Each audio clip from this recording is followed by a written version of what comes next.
நாங்க ஆட்சிக்கு வந்தா பழைய பென்ஷன் திட்டத்தை திரும்ப கொண்டு வந்துருவோம், நாங்க ஆட்சிக்கு வந்த பிறகு மாதா மாதம் கரண்ட் பில்லுக்கு கணக்கு எடுப்போம் அப்படின்னு யாரோ இப்படி வாக்குறுதிகளை வாரி வீசினதெல்லாம் ஞாபகம் இருக்கா நண்பர்களே?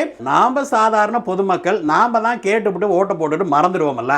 ஆனா மறந்து போன விஷயத்தை கையில் எடுத்துட்டு இப்ப திமுகவுடைய ஒரு கூட்டணி கட்சியை வா வா வா வான்னு கத்த ஆரம்பிச்சிருக்குது ஆம்புலன்ஸ் சைரனை போல. என்னடா நடக்குதுன்னு சுத்தி பார்த்தோம்னா கம்யூனிஸ்ட் காரங்க தான் இப்படி குரல் எழுப்பிட்டு இருக்காங்க.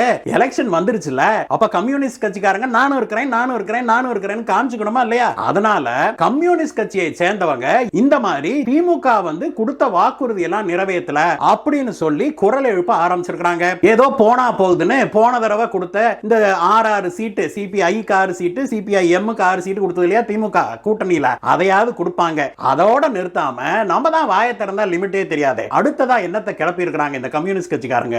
எங்களுக்கு ஆட்சியில பங்கு வேணும். ஏன் நாங்க எலெக்ஷனுக்கு மட்டும்தான் உங்களுக்கு வேணுமா? ஓட்டு வாங்குறதுக்கு மட்டும்தான் வேணுமா? எங்களுக்கு ஆட்சியில் அதிகாரம் கொடுக்க மாட்டீங்களா அப்படின்னு கம்யூனிஸ்ட் கட்சி தலைவர் பே சண்முகம் பேசி இருக்கிறாரு. நீங்க பேசினது உங்க தலைமைக்கு தெரியுமா? இல்ல இது நம்ம பார்கெனிங் பவரை ஜாஸ்தியாக்கும் அப்படின்னு நினைச்சிட்டு நீங்களே கிளப்புனீங்களா? பார்த்து சாமி, போன 6 சீட்டுக்கே நீங்க வரத்தில்ல அப்படின்னு திமுக காரங்க பேசிக்கிறாங்க. அந்த 6 சீட்டையும் குறைச்சுப்பட போறாங்க திமுக காரங்க. பார்த்து பேசுங்க.